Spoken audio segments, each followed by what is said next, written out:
지난주에는 우리 시편 29편을 통해서 하나님께서 자연을 통해서 말씀하시는 것을 보았습니다.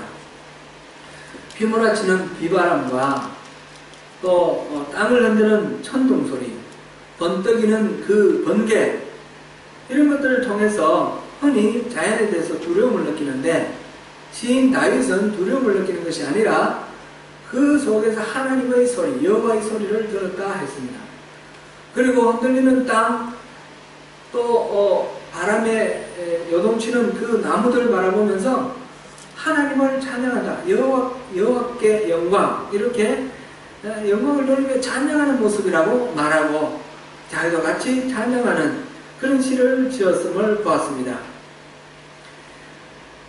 이와 같이 우리도 다윗처럼 자연을 통해서 하나님과 대화하고 경험할 수 있는 그런 기쁜 영성이 있으면 좋겠습니다. 오늘부터는 하나님께서 자연이 아니라 역사를 통해서 말씀하시는 경우를 살펴보려고 합니다. 하나님이 자신의 뜻을 밝혀 말씀하시는 방법은 우리 일반 계시가 있고 특별 계시가 있다고 했습니다. 일반 계시는 자연을 통해서 하나님 뜻을 밝히시는 것입니다. 다윗이 그 폭풍우와 그 천둥 벼락을 통해서 하나님의 음성을 들었던 것처럼 그와 똑같지는 않지만 우리도 아름답게 길가에 핀 꽃을 통해서라든지 아니면 밤하늘의 별들을 통해서 하나님의 그 무한하신 능력을 우리가 알게 되고 주님이 이 기도 세계를 얼마나 사랑하시는지 주님의 마음을 알게 되는, 주님 음성 듣는 그런 것이 있습니다. 그것이 바로 자연 계시죠. 그 다음에 특별 계시는 선지자라든지 어떤 특정한 사람을 통해서 하나님의 뜻을 구체적으로 직접 말씀하시는 경우입니다. 특별 계시의 대표는 예수 그리스도입니다. 하나님께서 사람의 육신을 입고 이 땅에 오셔서 하나님의 어떤 분이신지를 구체적으로 설교를 통해서나 또는 기적과 이사를 통해서나 십자가를 지심을 통해서나 부활하심을 통해서 하나님에 대해서 우리에게 직접 말씀해 주셨습니다. 이런 특별 계시 그 외에 성경의 수많은 선지자들을 통해서 기록되어 있는 그 사건들, 그것들이 다 특별 계시다 이렇게 볼 수 있습니다. 특별 계시 중에는 이렇게 성경에 기록되어 있는 직접 계시가 있는가 하면 우리가 성경을 읽을 때에 읽는 우리에게 감동 주시는 성경의 그 뜻을 이해함을 통해서 하나님을 알게 되는 그런 간접 계시도 있습니다. 우리 개신교에서는 성경을 분류를 할 때 여호수아부터 에스더까지 12권의 책을 무엇이라고 분류를 합니까? 창세기부터 신명기까지는 모세 오경, 토라 이렇게 말하는데, 신명기 다음 여호수아부터 에스더까지는 뭐라고 분류를 합니까? 역사서 이렇게 분류를 합니다. 그런데 유대인들은 이것을 역사서라고 분류하지 않고 예언서라고 그렇게 분류를 합니다. 예언이라는 말은 우리 흔히 미래에 일어날 일을 미리 알아맞히는 것 이렇게 생각을 하는데 그런 것이 아니고, 성경을 분류를 하면서 성경에서 말하는 예언은 그런 것이 아니라 하나님의 뜻을 예언하는 것, 하나님의 뜻을 미리 들어서 알게 되는 것, 그것이 예언이다 그랬습니다. 곧 여호수아부터 에스더까지는 이스라엘의 역사입니다. 가나안 땅을 점령하고부터 그 다음에 사사시대를 지나면서 그 다음에 왕국이 형성되고 왕국이 멸망당하고 포로로 끌려가고 그 포로로 끌려간 바벨론에서의 삶, 그것이 에스더까지의, 여호수아부터 에스더까지의 역사입니다. 이스라엘의 역사인데 이 역사를 통해서 하나님의 뜻을 우리에게 알려줍니다. 그래서 이것을 예언서라 이렇게 분류를 합니다. 역사를 통해서 하나님의 말씀, 음성을 듣는다라는 것은 바로 이것을 말하는 것입니다. 하나님은 역사에 개입하십니까? 개입하십니다.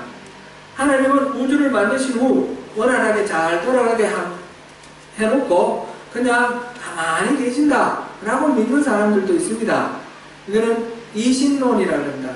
디이즘, D-E-I-S-M, 디이즘 이렇게 말하는데 이신론. 그런데 그렇지 않습니다. 하나님은 지금도 일하십니다. 모든 생명이 끊임없이 새롭게 창조되어가는 과정 속에서 하나님은 늘 일하고 계시는 것을 우리는 봅니다. 저와 여러분의 삶에도 하나님은 시시때때로 개입하십니다. 일상적인 우리의 삶에 하나님이 어떻게 개입하시는지 여기에 대해서는 여러 가지 우리 앞으로 기회가 있는 대로 살펴보겠습니다. 많은 주장들이 있지만 확실한 것은 성경책에 기록된 이 역사 그 속에 하나님이 개입하셨다는 것은 분명합니다. 성경에서 하나님의 계시는 아브라함의 부르심, 또 출애굽, 가나안 입성, 왕조의 건설과 멸망, 바벨론 포로 귀환 이런 구체적인 역사적 사건들과 역사의 과정을 통해서 나타납니다. 이 역사적 사건들 가운데서 가장 중요한 핵심적인 사건이 바로 출애굽 사건입니다. 오늘날 이 이스라엘이라는 나라가 있죠. 그 유대인들과 이스라엘 거기에서 여전히 끊임없이 반복하고 끊임없이 생각하는 것이 바로 출애굽 사건입니다. 이스라엘이 또 해마다 지키는 절기들 다 출애굽기에서 나왔습니다. 출애굽기가 바로 이스라엘 백성들의 그 민족의 형성기를 나타냅니다. 그래서 신학자들은 출애굽 사건을 하나님의 가장 근원적인 계시 또는 야훼의 기본적인 계시 이렇게 표현을 합니다. 출애굽기에는 하나님이 자신의 이름을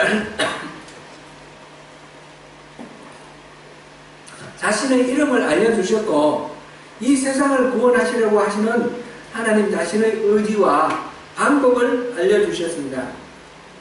출애굽기에는 하나님은 우리 인간들의 참 존재와 이 세상이 앞으로 지향해야 할 목적과 또 그 방향까지도 다 기록되어 있습니다.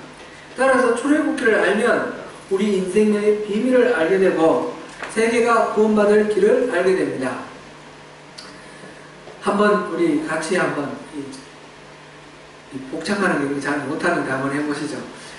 출애굽기를 알면 인생이 보인다. 출애굽기를 알면 인생이 보인다. 예. 2016년 6월 29일부터 2017년 9월 27일까지 총 65주에 걸쳐서 수요일 예배 때 출애굽기를 강의했습니다. 출애굽기를 속속들이 자세히 구절구절 살펴보면서 그 의미를 살펴보았고 은혜를 나누었는데 저도 이 출애굽기를 그동안에 여러 번 봤지만 다시 한번 새롭게 깊이 들여다볼 수 있는 그런 기회가 되어서 참 좋았습니다. 그러나 한편으로 세세하게 그 나무들은 보았는데 전체적으로 이 출애굽기를 통해서 우리가 하나님이 주시는 메시지의 키포인트를 좀 새로 이렇게 한번 뽑아서 짚어보는 그런 숲을 보는 기회가 있었으면 좋겠다 하는 그런 생각을 갖게 되었습니다. 또 수요 예배에 또 참석하지 못하신 분들도 이 출애굽기의 은혜를 이거 필수적인 것이니까 반드시 꼭 같이 한번 나눴으면 좋겠다 그런 생각을 합니다. 그래서 이 출애굽기 지난해 한 방식하고 다르게 8주에 걸쳐서 출애굽기의 핵심 하나님께서 인류를 구원하시기 위해서 어떻게 하셨는지 우리 인생에 어떻게 하나님의 구원의 역사가 일어나는지 그거를 한번 나누어서 이렇게 살펴보려고 합니다. 다음 주에 오실 때에 출애굽기 12장까지 읽어오십시오. 출애굽기 12장까지 다음 주에 보겠습니다. 오늘은 3장 오늘 본문 말씀을 봅니다. 하나님은 오늘도 역사 속에 개입하시면서 역사를 통해 말씀하십니다. 현실 역사를 통해서 하시는 하나님의 말씀을 우리가 분별하기는 참 쉽지 않습니다.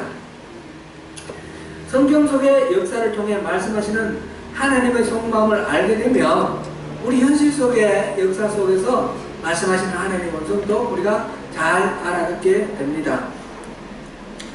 그래서 이 출애굽기 통해서 또 역사 이해의 중요한 한 디딤돌로 삼으면 좋겠습니다.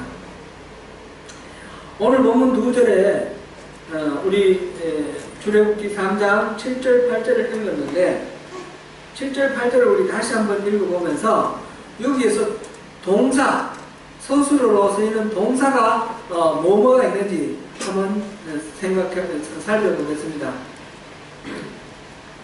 7절 8절 읽습니다. 시작. 여호와께서 이르시되 내가 애굽에 있는 내 백성의 고통을 분명히 보고 그들이 그들의 감독자로 말미암아 부르짖음을 듣고 그 근심을 알고 내가 내려가서 그들을 애굽인의 손에서 건져내고 그들을 그 땅에서 인도하여 아름답고 광대한 땅 적과 물이 흐르는 땅 곧 가나안 족속, 헷 족속, 아모리 족속, 브리스 족속, 히위 족속, 여부수 족속의 지방에 데려가려 하노라.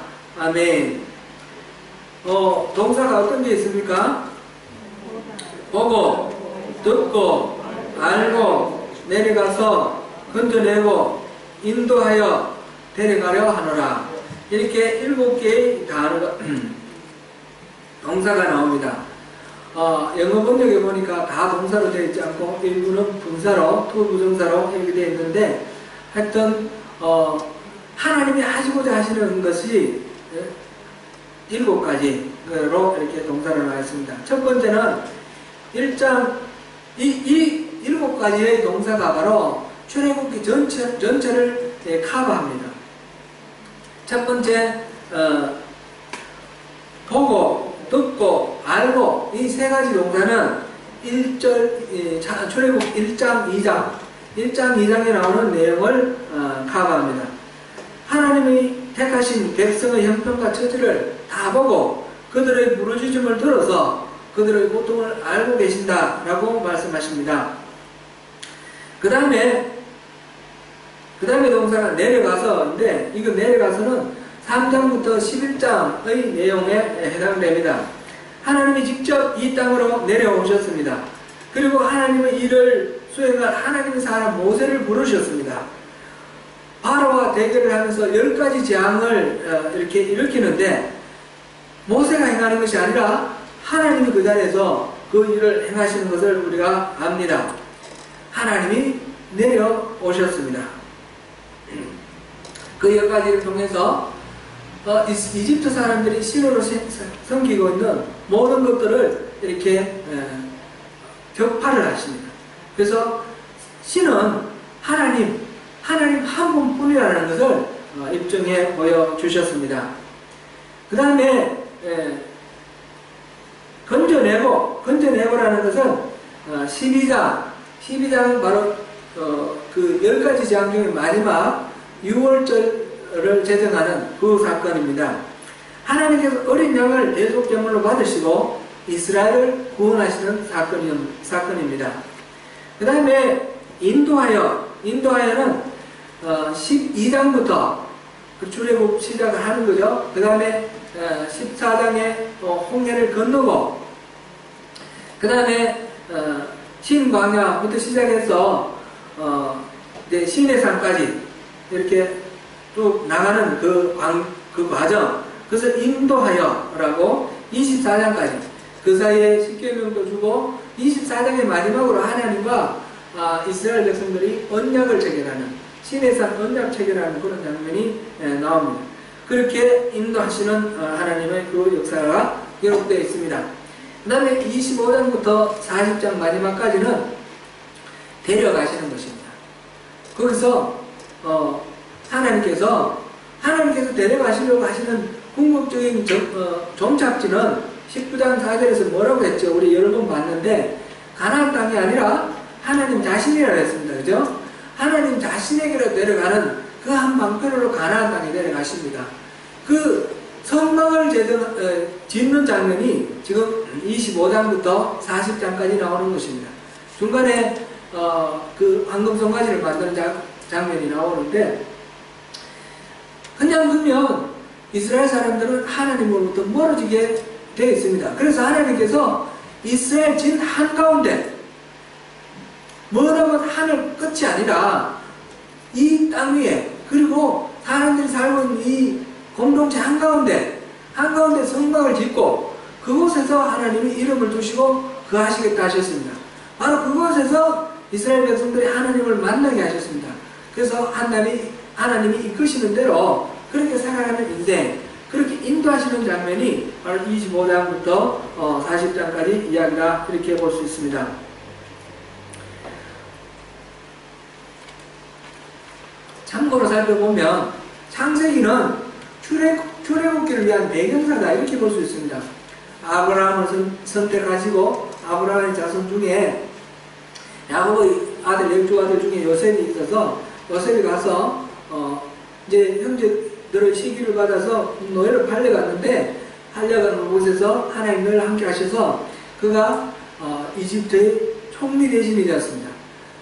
요셉이 총리가 된 것을 계기로 해서 이집트가 그 7년 풍년 뒤에 오는 7년 가뭄을 이기고 그 은혜로 다 살게 되면서 이 야곱의 12아들 그리고 그 자손들, 그래서 이스라엘의 그 70명의 가족이 이집트로 이주하게 되는 계기가 되죠. 그리고 고센 땅에서 430년을 지나는 동안 그곳에서 장정만 60만이 됩니다. 어린아이들과 여자들까지 합치면 200만이 되는 이스라엘 민족이 그 고센 땅에서 이렇게 형성이 됩니다. 만약 이스라엘이 가나안 땅에 있었으면 그렇게 인구가 많아질 때까지 평화롭게 살지는 못했을 것입니다. 말하자면 이집트의 고센 땅은 이스라엘 민족을 형성하기 위한 인큐베이터 역할을 하는 거죠. 그 때가 다 무르익었을 때에 하나님은 하나님 일을 하실 한 사람 모세를 이 세상에 태어나게 하시고 모세를 이렇게 궁중에서 40년 또 광야에서 40년 단련을 하신 후에 그를 부르십니다. 그를 부르셔서 그에게 사명을 주시고 그를 통해서 이스라엘 백성들을 이끌어내십니다. 그것이 출애굽기의 이야기고, 그 다음에 출애굽기 다음에 나오는 이야기는 최근 성경책은 뭡니까? 레위기입니다. 레위기는 제사법, 그 다음에 또 뭐 있습니까? 정결법, 그 다음에 성결법. 정결법은 깨끗법이라고 그러고 정결법은 우리 거룩법 이렇게 이름을 붙였는데, 곧 이 제사와 정결과 성결의 법을 통해서 거룩하신 하나님을 만나기 위해서 우리가 거룩하게 그렇게 하나님 앞에 나아가는 그런 우리 하나님과의 관계를 맺어가는 그 방법에 대해서 설명한 것이 레위기입니다. 그 다음에 민수기는 뭡니까? 민수기는 계속해서 광야를 헤매면서 가나안 땅에 들어가기까지 과정입니다. 신명기는 뭡니까? 신명기는 다시 그 계명을 듣는 이야기입니다. 가나안에 입성하기 바로 직전 모세가 죽기 전에 그 계명을 다시 한번 풀어서 설명해주는 그런 설교가 바로 신명기입니다. 그래서 이 전체는 바로 출애굽기가 핵심이고 출애굽기를 위해서 출애굽기의 배경으로 창세되어 있고 출애굽기 보완으로 레위기, 민수기, 신명기가 있다. 이렇게 이해를 해도 지나치지 않습니다. 그 과정 속에서 하나님은 여러 가지 방식으로 우리에게 또 이야기를 하시죠. 미디안에서 양을 치면서 나이 80인이 된 그 모세를 부르시는 그 하나님의 그 부르심 속에서 하나님의 일꾼을 어떤 식으로 준비시키시고 어떻게 부르시고 하나님 부르실 때 우리가 어떻게 응답해야 되는지 그런 것들도 그 모세의 역사를 통해서 우리에게 말씀을 하십니다.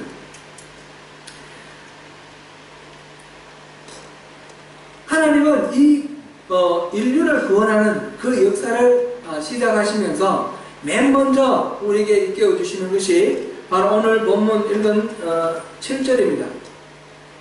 7절을 우리 다시 한번 읽어보겠습니다. 시작. 여호와께서 이르시되 내가 애굽에 있는 내 백성의 고통을 분명히 보고 그들의 간급자로 말미암아 부르짖음을 듣고 그 근심을 알고. 하나님의 구원은 하나님께서 먼저 보고 듣고 아심으로 시작합니다. 우리 인간 역사의 주도권은 항상 하나님께 있습니다. 사람들이 부르짖고 아우성을 쳤지만 사실상 그 이전에 하나님께서는 그들에게 그런 시간을 예비하시고 주셨습니다. 계획해 놓으신 때가 되어서 그 소리를 들으시고 움직이시는 그런 하나님. 하나님은 이스라엘 백성들이 탄식하며 부르시는 목소리를 들었다는 사실, 하나님 다 듣고 아셨다는 사실, 이것이 오늘 우리가 기억할 중요한 키포인트입니다. 그들이 고통 소리를 들으시고 아브라함과 이삭과 야곱에게 했던 그 언약을 기억하셨다 했습니다. 이것이 오늘 출애굽기 2장에 나오는 내용입니다.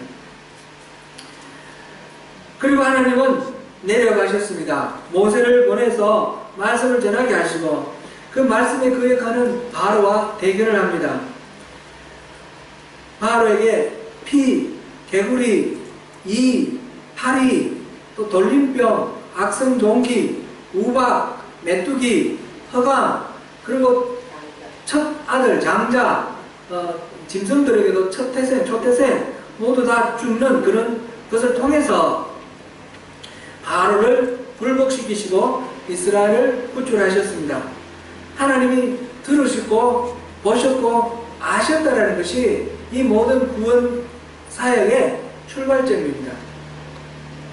유튜브에서 조세핀 킴이라는 미국 하버드대 교육학과 교수의 그 간증을 보았습니다. 8세 때 영어를 모르는 상태에서 미국으로 유학 가신 아버지를 따라서 미국으로 갔는데 많은 고생을 하고 겨우 이제 정착을 해서 13세가 됐는데 아버지가 유학을 마치고 한국으로 돌아와서 교회를 개척하고 목회를 시작했습니다. 그동안에 한국어를 다 잊어버리고 한국에 돌아와서 학교도 들어갈 수 없는 그런 상황 속에서 이제 국제학교, 아주 의정부에 있는 작은 소규모 국제학교를 다니게 되었다. 그런 이야기를 하면서 통학 시간이 가는데 2시간, 오는데 2시간 걸렸다고 합니다. 가난한 살림 형편에 그 비싼 국제학교를 다녀야 되고 또 여러가지 비용이 필요하고 하니까 결국은 그것을 자기가 다 벌어서 썼는데 미국에서 왔으니까 영어를 잘하니까 영어를 과외를 했답니다. 13살 중학교 1학년짜리가 영어 과외를 하는데 그 다섯 팀을 이렇게 했다고 합니다. 그러면 일주일에 2번만 가더라도 계속 하루에 2팀씩 뛰는 거예요. 그런 식으로 이제 고생하면서 그 청소년 길을 지나고 그러면서 마음속에 왜 아버지가 부르심 받았는데 내가 이런 고통을 겪으면서 이렇게 고생하면서 살아야 되냐 하는 그런 생각이 아버지에 대한 원망, 하나님에 대한 원망, 이런 원망으로 이 청소년기를 너무너무 힘들고 아프고 그렇게 고통스럽게 보냈다고 합니다. 사람들 보는 앞에서 내색을 못하고 주일날은 가서 뭐 또 시키는 거 반주하라고 하면 반주하고 교사하라고 하면 교사하고 그러면서 열심히 섬기기는 섬겼지만 마음속에는 여전히 하나님에 대한 분노, 아버지에 대한 원망 이런 것들로 가득 찼다는 거죠. 그럴 때에 어머니에게 반항을 하면서 그 방문을 쾅 닫고 그렇게 이제 가는데 그때마다 어머니가 그 딸에게 하는 말씀이 있었다는 거죠. 얘야, 지금 우리 눈에는 보이지 않지만 언젠가 때가 되면 하나님이 보여주실 거야. 우리의 이 모든 상황을 하나님은 다 보고 계셔. 그런 눈물을 글썽이며 어머니가 끊임없이 화를 내지 않고 그 말씀을 계속해 주셨다고 합니다. 여러분들은 어떠셔요? 여러분들이 신앙생활을 하면서 하나님 뜻대로 살아가는 가운데 하나님께서 내가 원하시는 대로 모든 일들을 평탄하고 순탄하게 잘 풀어주십니까? 때로는 우리가 하나님 안 계시는 것 같고 하나님 내 목소리를 듣지 않으시는 것 같고 하나님은 나에 대해서 관심 없으시는 것 같은 그런 절망적인 상황이 우리에게도 참 많이 있습니다. 그러나 우리가 분명히 기억할 것은 오늘 우리 이 성경에서 본 것처럼 이집트에서 노예로 살며 고통하는 그 이스라엘 사람들에 대해서 하나님께서는 보고 듣고 아셨다는 사실입니다. 우리에 대해서도 보고 듣고 아셨다는 아신다는 사실입니다. 어린아이들은 갓난아기는 엄마가 눈에 보이지 않으면 엄마가 없는 줄 알고 웁니다. 엄마가 눈에 보일 때까지 울어 댔깁니다. 이 아기가 조금 자라면 자랄수록 엄마가 바로 눈에는 보이지 않지만 옆에서 뭔가 설거지를 한다든지 뭔가 딸그닥딸그닥 소리가 들린다든지 엄마의 목소리가 들리면 엄마가 있다고 믿고 눈에 보이지 않더라도 안심을 합니다. 아이가 점점 자라면서 학교에 가게 되고 유치원에 가게 될 때는 어떻습니까? 처음에 유치원에 가고 이럴 때는 엄마가 떨어지지 않으려고 하고 만약에 여기서 헤어지면 엄마랑 영영 헤어질 것이라고 생각하는 듯이 그렇게 울면서 그냥 옆에 있으라고 그렇게 조릅니다. 처음 가서는 엄마가 떠나지 못하고 유치원이나 또는 우리 교회 유치부도 그런 것 같아요. 그렇게 같이 있어줘야 됩니다. 있어주지만 어느 순간 이 아이가 엄마가 이 자리에 있지 않더라도 엄마는 항상 어디인가 있다라는 사실을 알게 되고 믿게 되고 안심을 합니다. 그래서 엄마가 안 보여도 혼자 잘 놀게 됩니다. 학교 다니고 어른이 되면 어떻습니까? 엄마가 안 계셔, 이 자리에 안 보이고 엄마 소리가 안 들려도 우리는 엄마가 어디 계시는지 알고 우리는 나름대로 우리 삶을 살게 됩니다. 신앙도 그런 것 같습니다. 우리 눈에 하나님이 안 보이시고 우리 귀에 안 들리면 불안한 것, 그것은 그런 것은 우리가 당연한 것인데 점차 우리 신앙의 성숙이 일어나고 신앙이 자라간다는 것은 우리 눈에 보이지 않고 우리 귀에 들리지 않더라도 하나님 계심을 믿고 하나님을 신뢰하며 나아가는 그런 삶을 우리가 살아가게 되는 것이죠. 하나님을 경험하면서 하나님을 신뢰하게 되면 우리가 눈에 보이지 않고 들리지 않아도 더 큰 믿음으로 주님을 신뢰할 수 있는 그 믿음의 선순환이 일어나는 것입니다. 믿음은 보이지 않는 것들의 증거고 우리 바라는 바의 실상이라고 했습니다. 우리가 꼭 눈에 보여야만 되는 것이 아니라 하나님이 살아계심을 우리가 압니다. 그 하나님께서 우리의 모든 형편과 처지를 보고 듣고 알고 계십니다. 사랑하는 성도 여러분, 혹시 지금 고통 가운데 계십니까? 하나님께 부르짖어 구하십시오. 지금 우리 눈에 보이지 않더라도 모든 것을 보고 계시는 우리 하나님, 그 하나님께 구하십시다. 하나님이 아시고 응답하실 것입니다.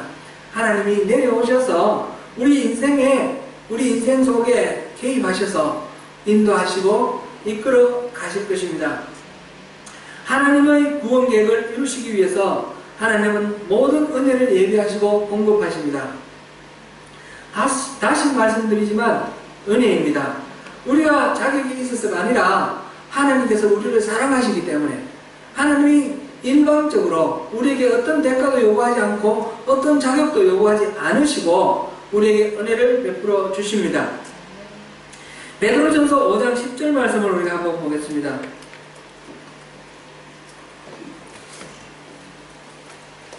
베드로전서 5장 10절 말씀입니다.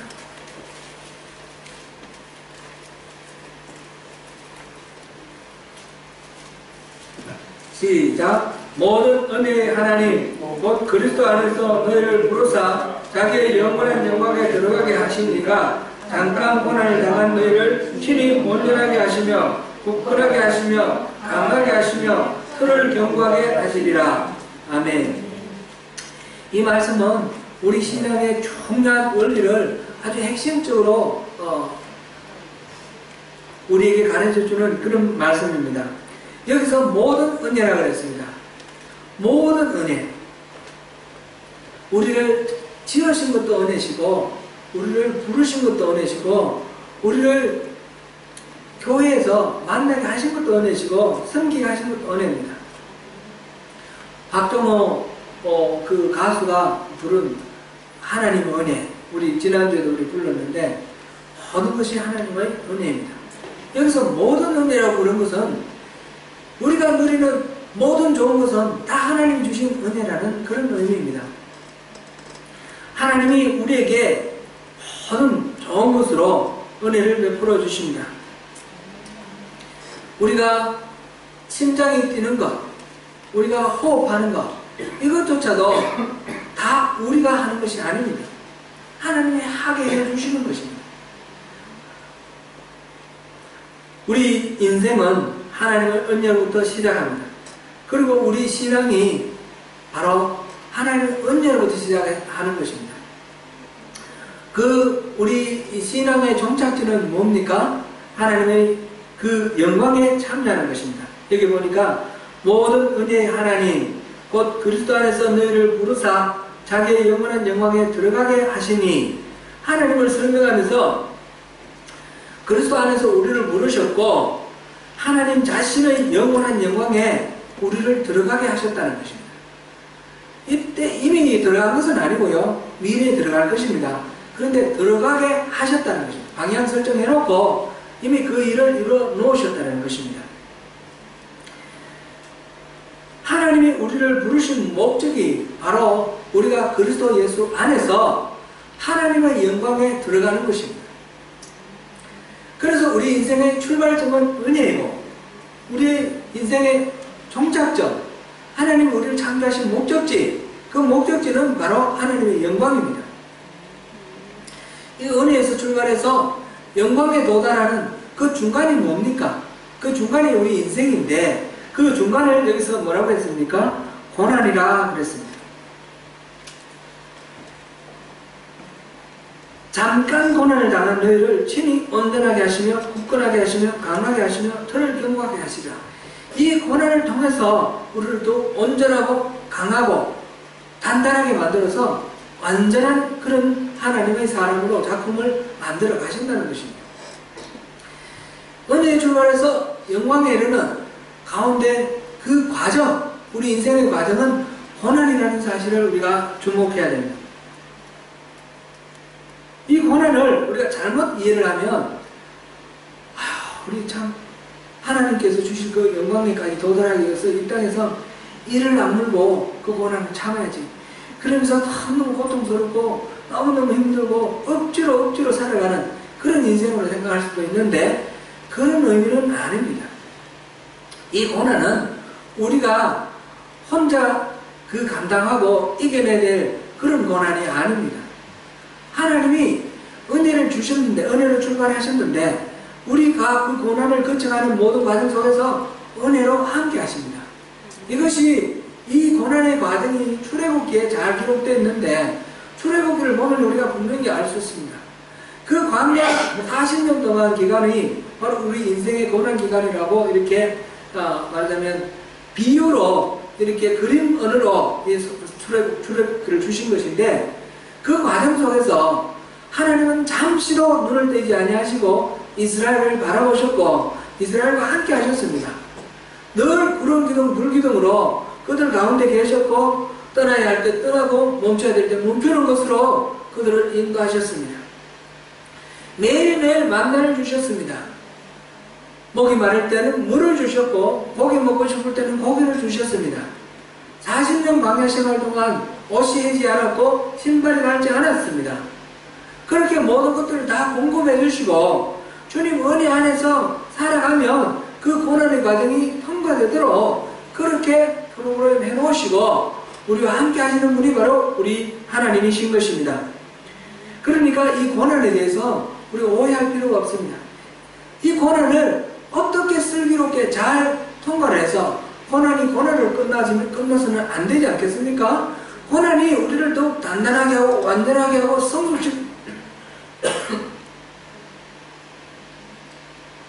성숙되게 만들어서 하나님의 그 영광에 우리가 들어가서 그 영광을 온전하게 누릴 수 있는 그런 우리가 되어야 되지 않겠습니까? 출애굽기를 통해서 그거를 배워보자는 것입니다. 사랑하는 성도 여러분, 하나님은 자신을 말씀하셨습니다. 출애굽기 34장 6절 말씀인데 우리 이 부분은 우리가 한번 찾아보면 좋겠습니다. 내가 누구냐? 내가 바로 이런 존재다. 하나님이 스스로 모세에게 말씀하셨는데 바로 이 성경을 읽고 있는 우리에게 하시는 말씀입니다. 출애굽기 34장 6절 말씀입니다. 시작. 여호와께서 그의 앞으로 지나시며 선포하시되 여호와라 여호와라 자비롭고 은혜롭고 노하기를 더디하고 인자와 진실이 많은 하나님이라. 아멘. 하나님은 자비롭고 은혜롭고 노하기를 더디하고 인자와 진실이 많으신 분입니다. 허물과 죄가 많은 우리를 언제나 한결같은 은혜로 용납하시고 지켜주시고 관찰하시고 보시고 듣고 아시면서 우리를 위해서 내려오셔서 우리를 건져내시고 또 인도하시고 하나님께서 원하시는 그 영광의 땅으로 데려가시는 분이 우리 하나님이십니다. 오늘 하나님께서 하시는 말씀, 나는 보고 듣고 안다 하시는 이 말씀을 기억하시고 우리 삶의 모든 상황 속에서 우리를 바라보시는 하나님의 시선을 기억하시고 올해 신년 예배 때 연초부터 연말까지 그 눈을 그 위에 두시고 바라보시겠다, 권고하시겠다, 세초부터 세월까지 그 땅 위에 눈을 두시겠다 하셨던, 약속하셨던 그 하나님을 신뢰하시면서 승리하시는 저와 여러분 되시기를 축원합니다.